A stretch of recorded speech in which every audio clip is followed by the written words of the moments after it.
common in federated learning, the basic strategies that were developed to optimize learning performance in such environments, and the potential implications of secure, efficient AI deployment in edge-based military and maritime operators. So, as agenda in the first introduction, literature review, proposed solution, result discussion, and conclusion future work later.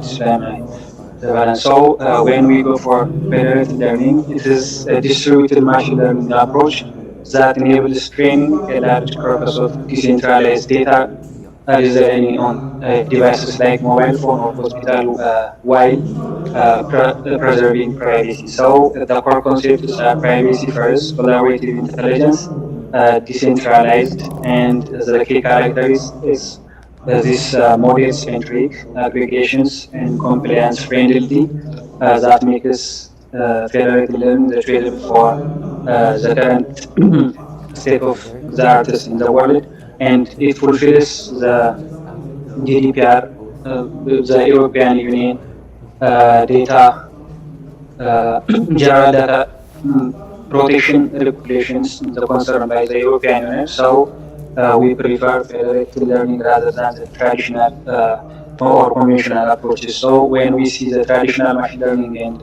federated learning, the federated learning it enhances privacy and compliance than the traditional methods. It tries to overcome some heterogeneous completeness in statistical and systematic heterogeneities. In case of communication, it has only model updates transmit, so it is low bandwidth efficient communication. It helps in different ways in healthcare sensitive information, edge devices, and mobile applications. So federated learning is a fundamental shift, the paradigm from bringing the data to the computation, which is in for traditional machine learning, in bringing computation to the data, enabling privacy preserving machine learning at scale in case of federated learning. So federated learning architecture and workflow, it has initialization, local training, model updates. A way to train AI models without any setting or touching your data. So initially, the central servers and different devices will be available. So the central server that initialize the model for the local devices after getting the initial model from the central server, they will be uh, sent back to the central servers. So based on this share update for aggregation, the central server will aggregate all the models and distribute it back to the local devices. So this process will be continue until it reaches on the convergence or the proposed method is finalized. So update the copies of the model.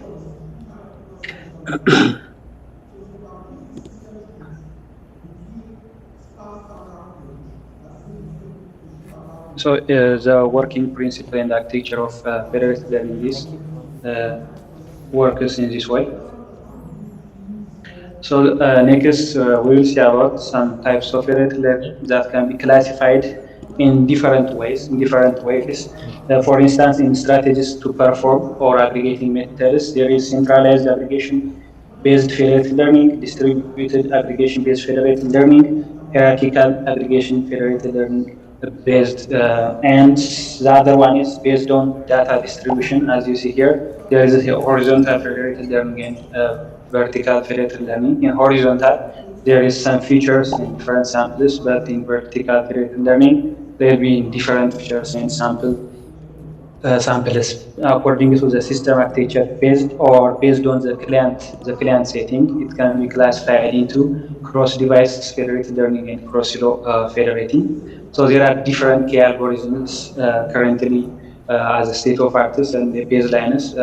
One of the main key algorithms fed average or federated average that cornerstone of algorithms that enables efficient model training across distributed devices by averaging locally trained model updates. So it works, the server distributes the global model, as I showed you earlier in that demonstration, and the other there is fed SSD, fed prox, scaffold, fed, and secure aggregation models are the current states and some models of the federated learning algorithm.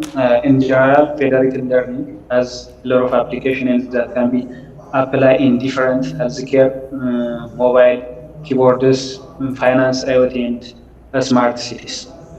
So benefits and advantages of federated learning. It keeps privacy preservation, regulatory compliance that's enhanced aligned with the regulation of GDPR and hyper-minimize data transfer and maintain data sovereignty, reduce legal and compliance risks. So it has scalability.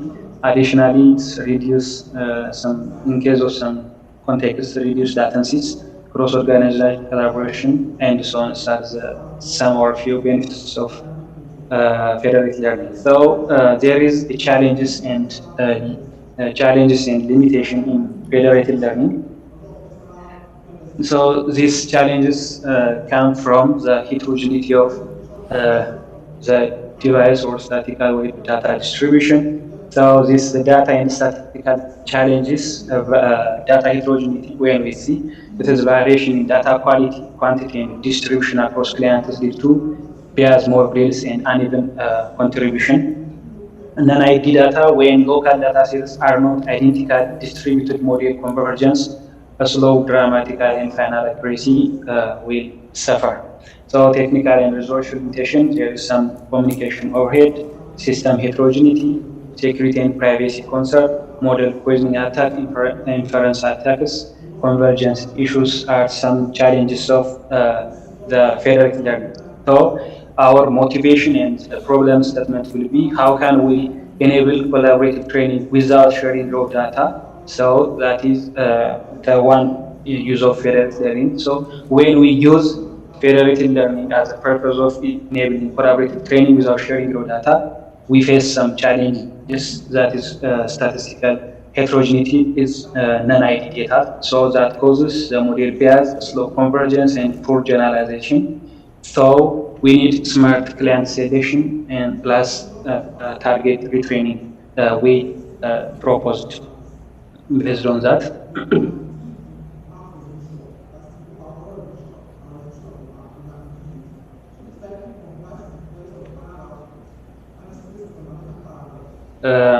As you see, when we try to classify the heterogeneities, there is statistical device, architectural network, model heterogeneity. There are a lot of heterogeneity for today. And concerning on the statistical heterogeneity, which is non-ID data. So the case of FL working process, there are a lot of problems, statement, struggler, and dropouts. So we have different devices that causes the hinder the performance of FL or federated learning workers. So the main concern is how this non-ID data distribution affects the performance of federated learning. So mostly when we expect the case of data sets which be ID distributed fairly and equally, so it has a better performance enhancement for the model. But when we take the real world, when we see the real world data sets and the non-ID distributions, it poses or hinders the performance of federated learning because every devices they will not access the same level of data sets.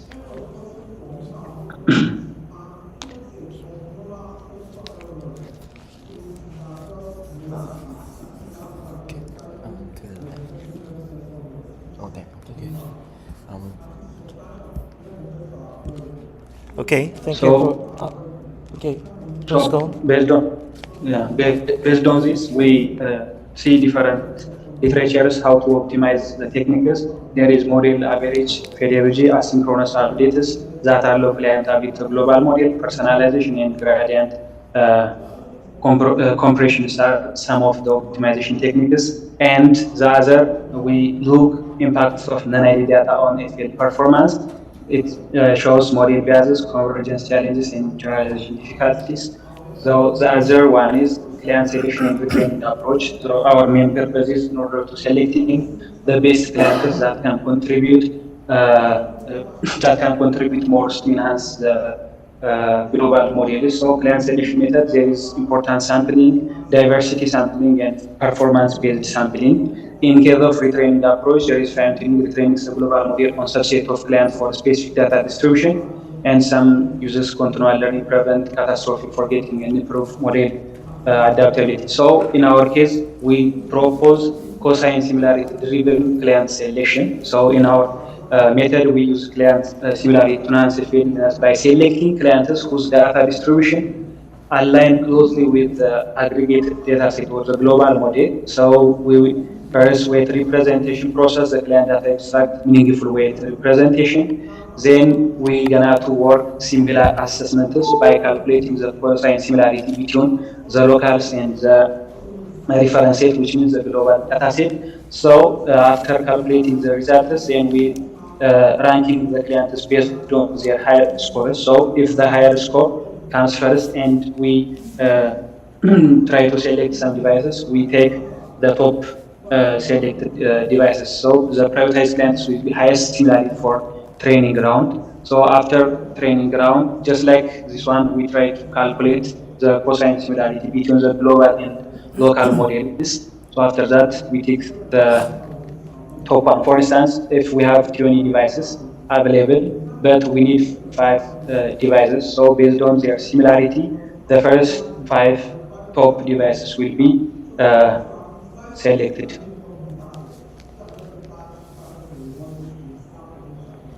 So implementation of the training coach, first we schedule for the training coaches for the selected devices. We give some extra or additional retrain the coaches in order to enhancing their data diversity and so on. So lastly, we try to compare our proposed methods within the baselines of the random client select methods. When we see the random client selected methods performance and our proposed model performance, enhances around 93% rather than the random random selecting clients. So when we try the random client based on our settings in PyTorch by using 20 clients. So this random client selection we use as a baseline. It scores around 34.2, and our proposed method scores 66.2 accuracy and performance. And when we see the test losses on 100 over 200 communication, the test losses also our is better than the random selection. So in general, our proposed model is better than the random selection in the baselines. So in conclusion, the proposed method significantly improves model accuracy and training efficiency, which is crucial for practical deployment in resource-constrained and non-ideal data scenarios. As a future work or extensions, we try to do some enhancement performance, better accuracy, faster convergence, optimize resource utilization, fairness assessment. Future work includes assessing client contribution and fairness during the selection, and we're gonna do more extensive simulations by comparing within different state of the artists, as I mentioned earlier in the previous slides, and address some limitations currently when we face in order to select devices based on the calculation. It takes some time complexity, so we try to reduce in the future. So generally, it's our work is like this one. Thank you for your presence. I have finished. If you have any questions, suggestions, welcome. Okay, thank you for your presentation. And is there any question? Is there any question? I just have simple questions during the presentation. I think of you already mentioned that the conclusion, but I think there would be always exist a trade-off relationship between the performance and the fairness. So, can you tell us a little more about your strategy for the fairness? Actually, in this paper, it's almost 4 to 6 papers. We did not devote all things what we have done, but in the extension, we try to work the fairness contribution aware client selection based strategies. So we try to apply the chance fairness index. We apply the chance fairness index. So during the client selection, currently, we try to see the global models and the local models, how they similar, if they have the same alignment or gradient. So we select that clients. But when we consider the fairness, so how the data sets contribute. For instance, sometimes only some devices, their weights align with the global model, but they will not have much amount of data or the quality of the data, and this ones will be considered in our fairness concepts. Okay, thank you for your presentation. Okay, thank you. Okay. Is there Simon Akoswell here? Yes. Okay, thank you. Please go on your presentation. Okay. Can you share us a slide? Okay.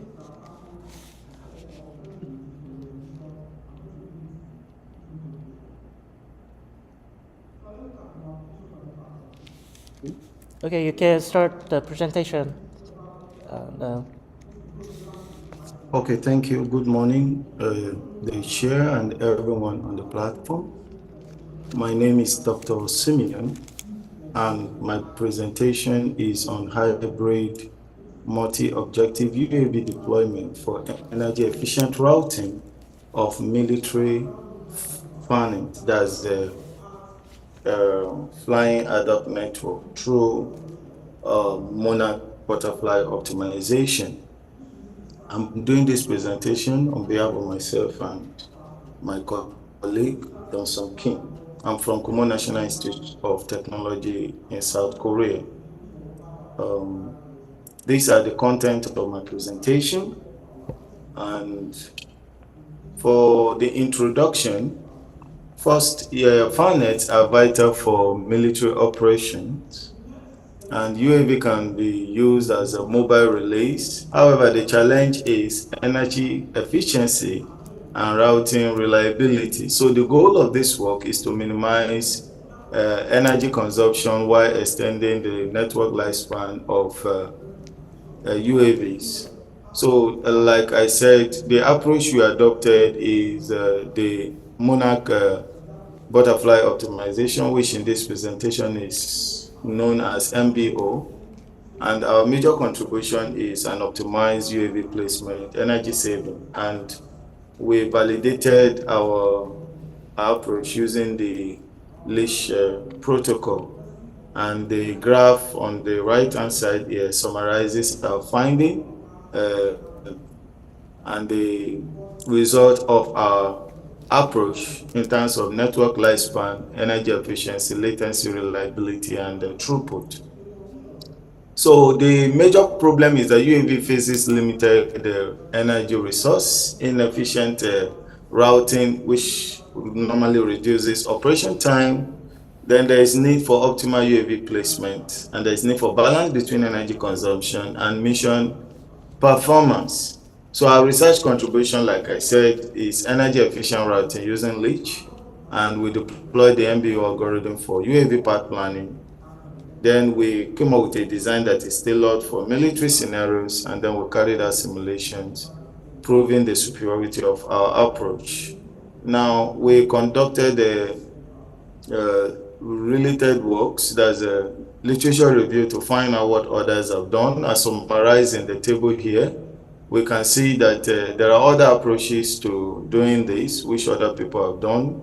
When you use linear programming, the challenge is there's always a rigid constraint, which makes it non-suitable for UAV deployment in real time. Then the genetic algorithm normally experience premature convergence. When used with the particle swarm optimization, the PSO, there's the risk of stagnation, and ant colony optimization has the problem of large spaces. Now, so we decided to bring in the MBO just to balance between exploration and exploitation. So to the system design and modeling, first, this is a summary on the left-hand side. The figure 1 there summarizes how we set up our system design. So to be able to set up the military FANET, as you can see here, we decided the network consists of static ground sensors, which are randomly deployed in two-dimensional area. And we made use of UAVs as our flying base station. Then the line of sight communication ensures that there is reliability, and the optimized UAV placement reduces energy, as you can see in the equation here. So we make sure that each ground sensor generates a packet of fixed size to be delivered to the remote base station via a cluster head. And the objective is to minimize energy consumption during such data transmission while satisfying communication reliance and latency constraint. Now, for the energy consumption model, as you can see on the left-hand side and the series of equation there, so the energy model, the summary is that to be able to calculate the energy consumed by or required by the UAV, it is a function of the distance square covered multiplied by the packet size. Then the path loss model for the ground air and the ground links is also shown as a Euclidean equation, as you can see in equation 2. And similarly, the distance between the ground node and the UAV that is in the air is summarized as the Euclidean equation in equation 3. And like we said, the goal is to minimize total energy. Now, we also derive the optimal path problem formulation, as you can see in equation 4 and 5. And in doing this, our goal is to make sure that minimum energy for all node PS is achieved. And then also we want to ensure that mission goal and connectivity is achieved, as you can see in equation 5. And the UAV altitude constraint is defined. Then the communication range constraint is also defined. And then we've also brought in the quality of service constraint in order to check the latency as well as the throughput of the eventual performance of our method. Now, to the MBO, that is the monarch butterfly optimization algorithm, so which is a biological, path planning optimization. We derive the equation using equation 6, 7, and 8, and generally the MBO optimization algorithm simulates two major key operators: the migration operator and the butterfly adjustment operator, as you can see in the equation. So these two operators was what we used, and then we also derived the fitness, adjustment by calculating the total energy consumed. Then we now integrated the MBO path optimization into our optimized leash routing, which are in three major ones: the normal leash, the improved leash, and the optimized leash, depending on the number of cluster head and the placement of the UAV. And as you can see in equation 9, so the routing paths are formed dynamically based on the UAV location and the CH, that's the cluster head position, enabling energy aware data relaying and reduce latency. So at the end of the day, the MBO evaluates the best UAV assisted cluster using its algorithm and assumptions in performing its job. So the algorithm on the left-hand side summarizes how the MBO is used for optimal UAV deployment. To be able to do this work, with the simulation setup, we set up UAVs dynamically using a 2D dimension, like I said, of a distance of 1,000 times 1,000 meters square. And the ground node is made up of 1 to 3 UAVs, and the altitude of the UAV is around 100 meters. And then the metric we use, for the normal metric, we want to check the total number of dead nodes. When we integrated the MBO into the normal leach, the improved leach and the optimized leach. I also wanted to check the average energy consumed. So the simulation was carried out in a Python environment using about 50 populations of the MBO and then over 200 iterations. Now to the simulation result, just like I said, using the metrics of number of dead nodes, as you can see here, the graph on the left-hand side shows the result of the normal leash, the improved leash, and the optimized leash when we integrated the MBO into the leash. So as you can see, the leash, for the normal leash, the number of dead nodes was after 25 rounds, Then for the improved leash, it was after 80 rounds. Unlike both of them, the optimized leash, which is the one we propose in this work, had dead nodes after 50 rounds, and this demonstrated an extended lifespan. Then for the average energy consumed by each of the method, as you can see in the graph on the left-hand side, we can also see that the optimized leach, which is the proposed approach, had about 0.071 joule after 200 rounds. And this is 80% better than the improved leach and 113% better than the normal leach. This shows that the MBO achieved maximum energy savings when it is integrated into the optimized leach.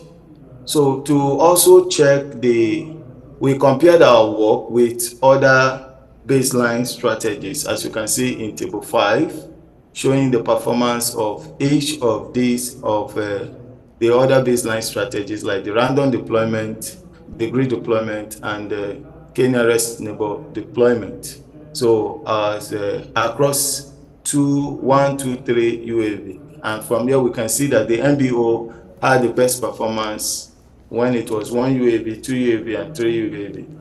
And then the graph in figure 3 shows the total energy consumed by the MBO with 3 UAV. And we can see from the graph that the energy consumption gradually reduces over 200 iteration. So we also try to look at the performance of our approach across the QoS metrics, that is the network lifetime, the energy efficiency, the latency, the reliability, and throughput, and compared it with other baseline. As you can see in the graph in figure 4, our approach outperformed all other approaches across all the metrics compared to the genetic algorithm, the k-means, the grid, and the random deployment method, which shows that our approach is more superior and had the best performance, both in terms of energy efficiency, latency, reliability, as well as throughput and network lifestyle. So in conclusion, in this work, we have been able to demonstrate that the MBO outperforms baseline strategies for UAV deployment, and then it optimizes UAV placement and enhances its reliability. And this also shows that bioinspired search achieves near optimal solution, and energy savings can lead to extending the flying ad hoc network lifespan. So in conclusion, the MBO provides energy efficient UAV deployment.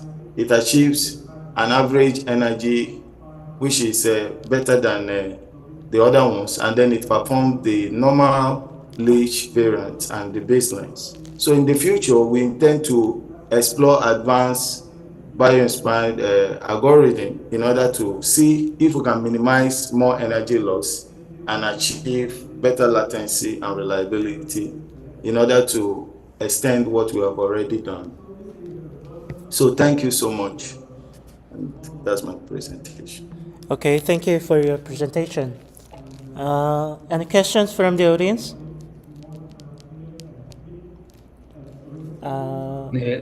Yes. Okay, do you have a question? Yeah. I hope the presentation was good and more informative. So, some concerns about lack of quality of service awareness. So, Liche, I hope it doesn't prioritize quality of service, metrics such as delay, bandwidth, or reliability. And multi-objective optimization often requires real-time gesture, which Liche cannot provide effectively. So, and so on. So, how can you handle in your work, or you stated as a future work?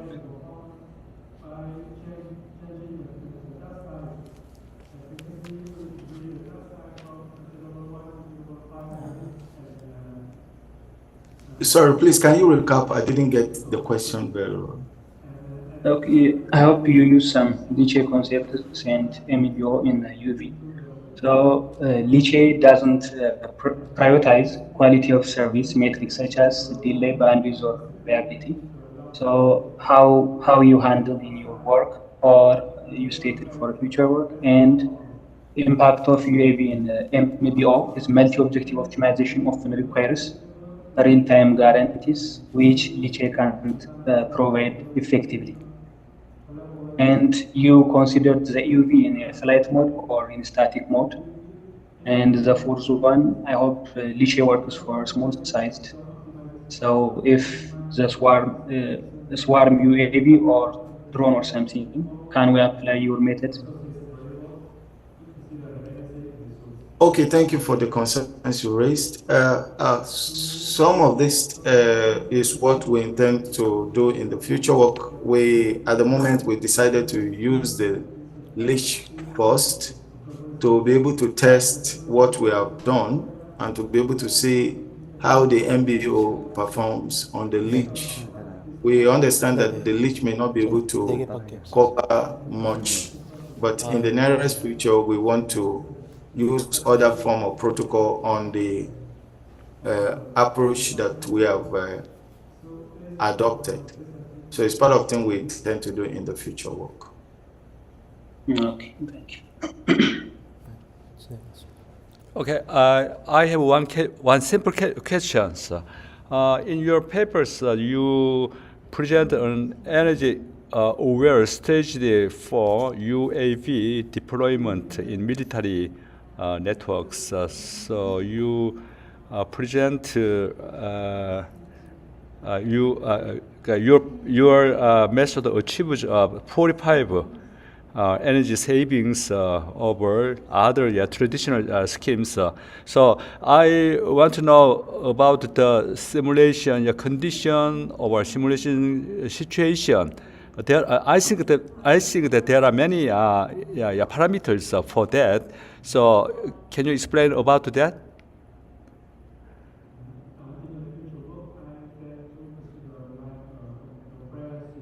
Can you hear?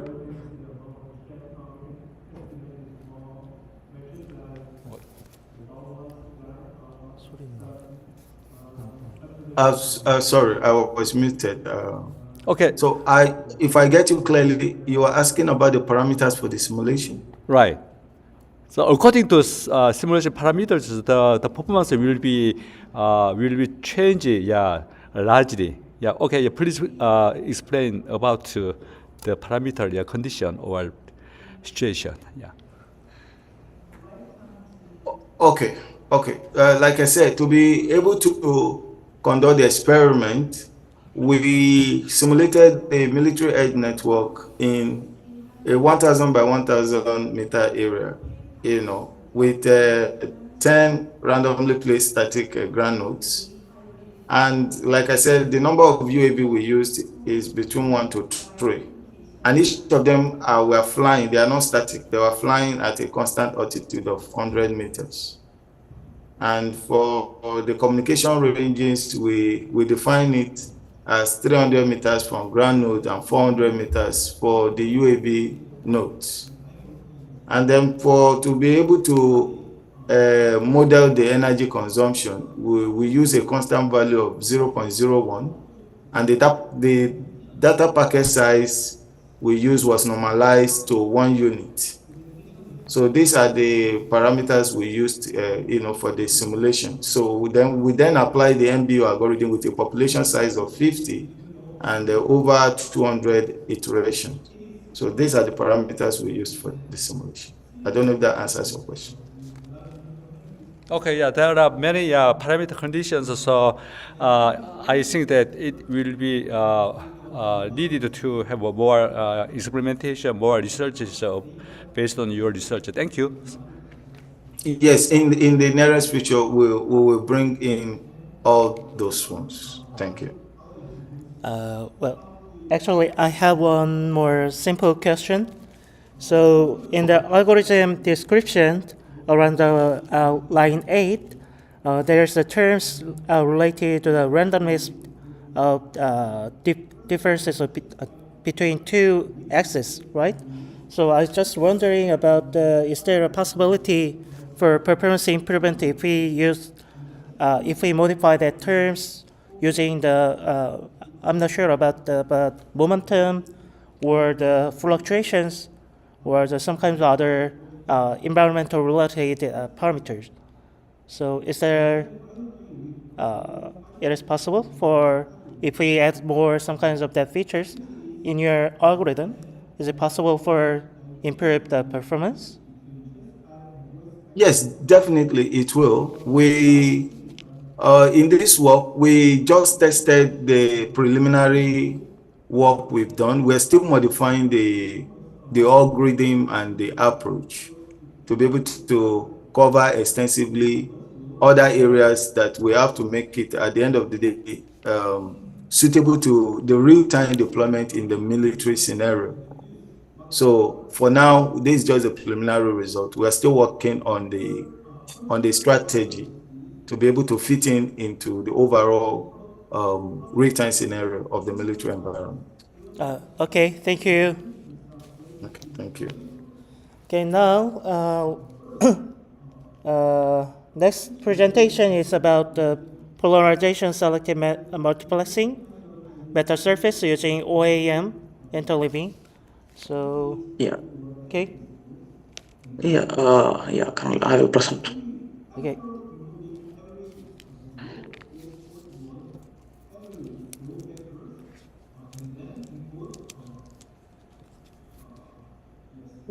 Is it visible?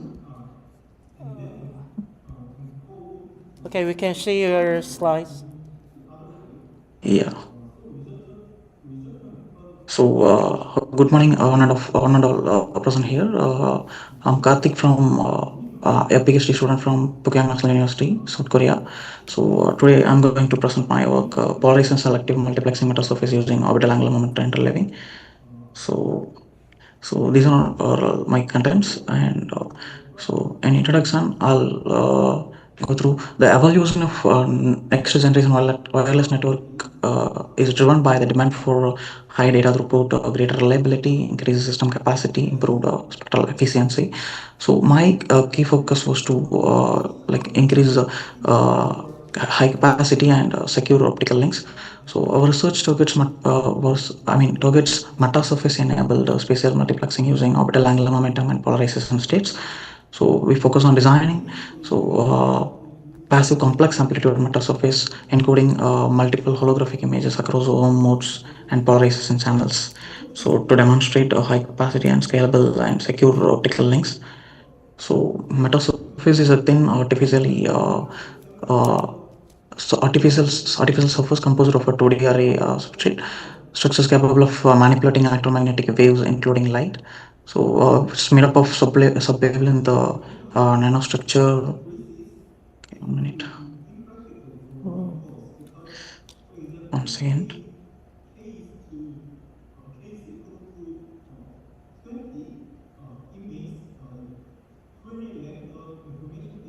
Yeah. Made up of subwavelength nanostructures for precise control over light, space, amplitude, and polarization, enabling applications from AR to optical encryptions. So here, these structures or meta atoms designed to interact strongly with the AM fields. So why I took complex amplitude metasurface? However, in traditional metasurface holography remains constrained by limited channel capacity. Like some searches focus only on phase only, or some through of polarization only modulation. So restricted the number of independent holographic images to fewer than 5 channels in most implementations. So passive metasurfaces often neglect some simultaneous control of amplitude and polarization, leading to crosstalk and reduced repeatability in multi-channel systems. So, to overcome all these limitations, we propose passive complex amplitude metasurface that achieves high capacity vectorial holography. So, holography is a technique to record and reconstruct 3D waveframes using interference and diffraction. Holos means perfect is a Greek word, and gamma means information. So fundamentals. So I took orbital angular momentum as a what to say developing, or nowadays it is one of high research topics in among researchers. So what it is a property of electromagnetic wave where the phase spirals in helical pattern, enabling multiple data streams. So in the left side image you can see that depending upon the phase, we can I mean in every phase we can add more data streams. Like in each mode we can add different data channels like images or any data. So practically it is what to say unlimited channels we can use. Theoretically we can use unlimited channels. So more than 200 channels we can use in this by using utilizing this orbital angular momentum. So OM beams have a unique donut shaped intensity profile and twisting helical phase front. So this twist is a phase front allows for multiple distinct OM modes, which can carry independent channels, increasing the capacity of the communication system. Polarization, we all know that the polarization describes the orientation of the electric field vector of light wave. So for any electromagnetic wave as it propagates. So three types of polarization are there: a linear, circular, and elliptical polarization. Here I'm utilizing a circular polarization from our system. So this is system architecture. We propose a passive complex amplitude metasurface that achieves high capacity vectorial holography, joint modulation of orbital angular momentum modes, and orthogonal polarization states. So yeah, each pair of orbital angular momentum and polarization includes an independent channel with the pixel-based meta-atom geometries tailored to reproduce the desired complex vector fields. So like this, initially the target images at the input complex amplitude images will be extracted from the images, and then which is loaded into lookup table. Like here lookup, I'm using lookup table.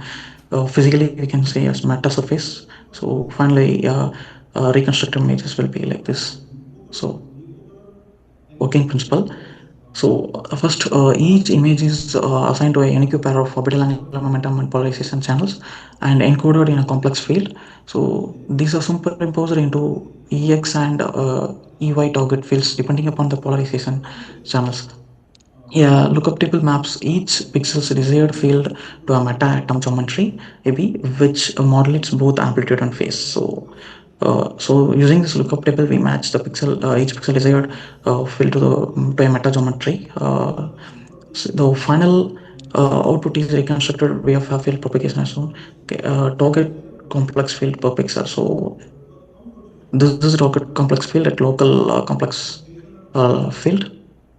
So for each channel combination of orbital angular momentum and polarization, the target field for the two orthogonal polarization components will be this like this for both the polarization channels. So EX target and EY target. Sorry, mistakenly I put Y. I mean X. So EY. So like here I utilized 5 OM modes in the table, and two polarization channels like LCB and RCB. So it will, if I add polarization with this OAM, we can double the channel. So by using 5 OAM modes, I will double it into 10 by utilizing polarization channels. So like this, each images will be encoded with the combination of orbital angular momentum and polarization channels. So, so meta-atom transmission and phase response. Each anisotropic meta-atoms have different transmission and phase shifts for X and Y polarized light. So, transmission phase, amplitude and phase. This parameter depends on the meta-atom geometry, shape, orientation, and size. So, choose from the lookup table for us. So lookup table based optimization. To approximate the target fields at each metasurface pixel, chooses the meta-atom geometry to minimize the deviation between the desired and the actual transmitted complex amplitudes. So it will pick the geometry that yields a minimal total error. So our concept was like the polarization. So we designed a polarization and orbital angular momentum multiplexer metasurface holographic system that encodes multiple data target images into a single metasurface. So utilizes a lookup table mapping and ocular geometry to complex transmission coefficients for controlling amplitude and phase per channel. For mapping, so key mechanism was that for mapping target complex fields like amplitude and phase of the complex fields are matched to the closest nanopolar response from the peak computer library lookup from the lookup table, ensuring each pixel encodes the desired optical behavior. So reconstruction, the modulated wavefront is propagated using angular spectrum method, allowing distinct OM polarization channel images to be accurately reconstructed in the far field. So yeah, optimization goal to the design minimizes the pixel-wise error between target and actual transmitted field, ensuring high fidelity in the channel reconstruction. So so we achieved high channel separation across the polarization and orbital angular momentum modes, demonstrated multi-channel image reconstruction with reduced crosstalk. At high SNR, the system achieves loop. We are confirming the robustness and the suitability for high capacity optical communication. This trend highlights the effectiveness of the complex amplitude metasurface encoding in preserving channel integrity under noise. Yeah. Thank you. Okay, thank you for your presentation. Yeah. Is there any question?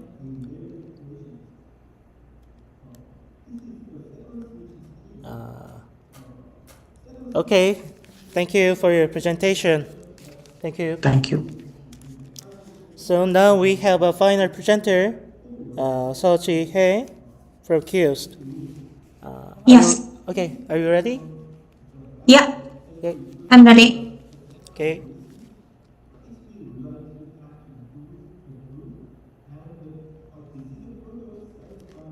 Okay.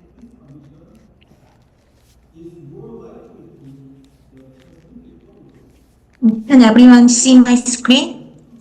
Okay, I can see your screen. Yes. Good morning, everyone. I'm Ji-hye Seo from the Korea Institute of Ocean Science and Technology. Today, I will present IoT-based disaster management system in response stage. It is a little bit different from the previous presentations topic today. We prepared this presentation to introduce our system. Let's get started. Here is the content for this presentation as follows. I will introduce an IoT-based system to enhance the efficiency of response to earthquake disaster in port area. First, introduction. Why ports need rapid and automated earthquake response in port area? The Korean government began to take an interest in disaster management in the early 2000s. Here is a brief overview of the development of disaster management. The first master plan clearly defined four stages as prevention, preparation, response, and recovery. The second plan emphasized the public participation, and international collaboration, especially in the line with OECD standards. As you know, in 2014, Korea experienced the catastrophe of the several ferry sinking incident and learned many lessons. So the third plan strengthens the safety culture and education across the society. And then the fourth plan emphasizes the responsible government, proactive citizens, and disaster resilient communities. To do this, is established an ICT-based daily safety monitoring system and digital disaster management. The system for this presentation can also be covered within the framework of the fourth plan. Currently, the fifth plan focused on scientific forecasting in the new normal era, management system operating on site, and a safety environment in everyday life. This table shows the top 10 earthquakes that have occurred in Korea. Among the 14 largest earthquakes, the 9 are occurred offshore. It's 64%. As you know, Korea is a peninsula surrounded by three seas. It is critical to occur earthquakes in the coastal area. Compared to the earthquake in the Philippines or Japan, those in Korea are relatively smaller magnitude. However, since Korea is not located on the ring of fire, even this magnitude of medium-sized moderated earthquake can generate a considerable public anxiety. Recently, Korea experienced moderate earthquake events such as Gyeongju earthquake in 2016 here and the Pohang earthquake in 2017. It was prompted the revision of the domestic seismic design standards. Many ports are built on reclining ground. It's a soft, so it is necessary to design port structure considering the structure caused by excessive deformation control rather than a global collapse. In fact, due to the Pohang earthquake, direct damage to the port structure near the epicenter, like this picture. Direct damage to the port structure near the direct damage to the port structure near the epicenter, like this picture, such as this displacement of the structure or the differential settlement of the hinterland, like this. Next, for the overview of IoT-based disaster management system. After suffering such a damage in Pohang Port, interest in responding to the earthquake disaster has increased. Unlike other disasters, earthquakes cannot be predicted in time. Night or weekend events often delay activation and decision making, risking the golden time. So we need an intelligent network-based system that rapidly propagates seismic information and coordinate stakeholders. In this presentation, I'd like to introduce the progress on the design of an IoT-based disaster management system using the Port-ALA system for seismic response, operated by Ministry Ocean and Fisheries. From now on, I will refer to this system as a PAS shortly. The traditional system has been oriented toward the central operation rooms. Most focus on providing situational information to support the commander's decision. Now, a practical disaster management system is required for processing, including prevention, preparation, response, and recovery stage by disaster types. should be reflected in the systemic function of task performance. It can be strengthened in the field of response capacities regarding to detailed duty and action plan. In this study, we focus on the integrated model for the response stage, linking SOP, the standard operating procedures, and situation information to enhance on-site activity and field capacity. Next, for the system configuration and operation. The past system covered 13 major domestic ports in Pyeongtaek, Dangjin, and transmitted and stored on an integrated server by a seismic station installed at each port. The main function of this PAS system are divided into two categories: web monitoring and automated propagation of the MMS reports. This figure shows the overall system comparison. The monitoring system was developed as a web-based platform to show lightly. The monitoring module displayed peak ground oscillation (PGA) and converted MMI, modified medically intensity value for each port in the real time. Utilizing QSCD data, seismic characteristics data from 2 samples per sec. When an earthquake occurred, by directly receiving CAP information, a common alerting protocol information from the KMA, the Korea Meteorological Administration, displays the alert on the web interface and automatically send earthquake occurrence information to pre-registered person via SMS, the text service. And from the integrated server, the PGA value is calculated, and this information confined into image-based reports, including earthquake notification and transmitted by MMS. The right figure shows the database system was structured following the sequence of requirement collection and analysis, conceptual design, logical design, and physical designs. This figure shows the response procedures. In case of an earthquake disaster, according to the crisis level, Korean National Crisis Alarm Level is classified into 4 stages: blue, yellow, orange, and red. The orange alert, the level 3, is issued for magnitude between 4.0 and 5.0, and the red alert for magnitude of 5.0 or greater, such as Gyeongju and Pohang earthquake, corresponding the red crisis level.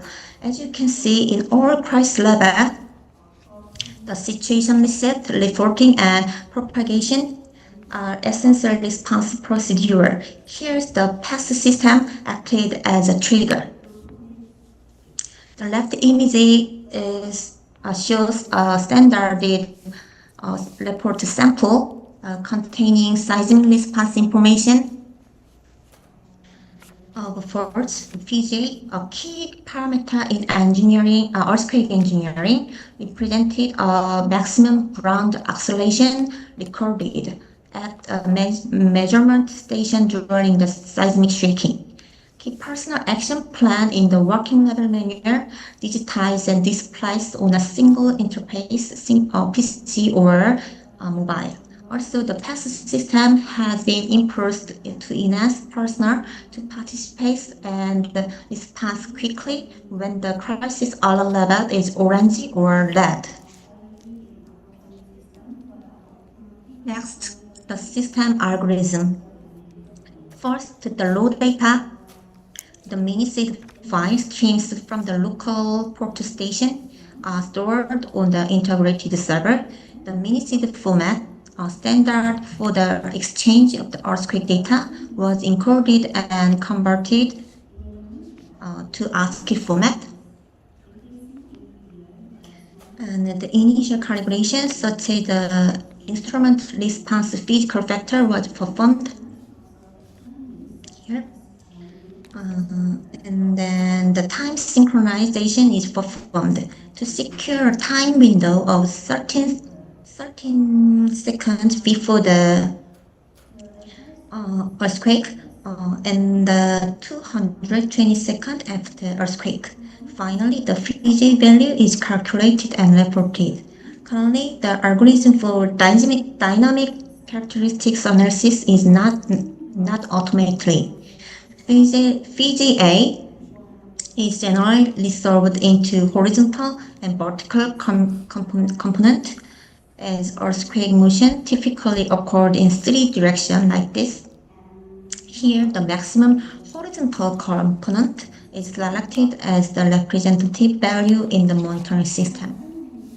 Lastly, for the conclusion, in short, the past system delivers fast, automatically alert and monitoring that support select and concentrate response at ports. The aging of port infrastructure has made it more susceptible to complex disaster when compared to the rapid advancement of ICT. Future research is needed to leverage past data for response and recovery stages that minimize damage to port structure, especially by considering side effects. That's all. Thank you for your attention. Okay, thank you for your presentation. Any questions from the audience? Okay, I have a simple questions. Are there any different characteristics or the distinctive parameters among the east, west, and south coastal area? Yes. Korea is peninsula surrounded three side seas like this: west and east. West east. It is very expected by wave period or wave height, but it is instrument response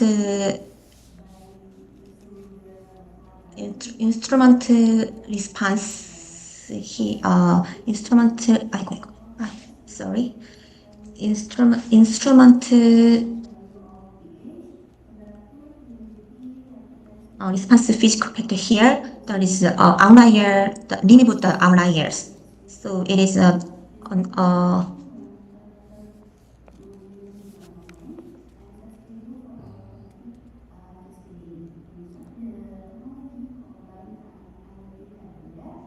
have a little bit influence. I'm sorry. Okay, good. So there's a very big difference between the east and south. Okay. Okay. So let's wrap up this session, and thank you for your participation. And I hope to see you all next year, ICMIC 2026. Thank you. Thank you. Okay, thank you. Have a nice time.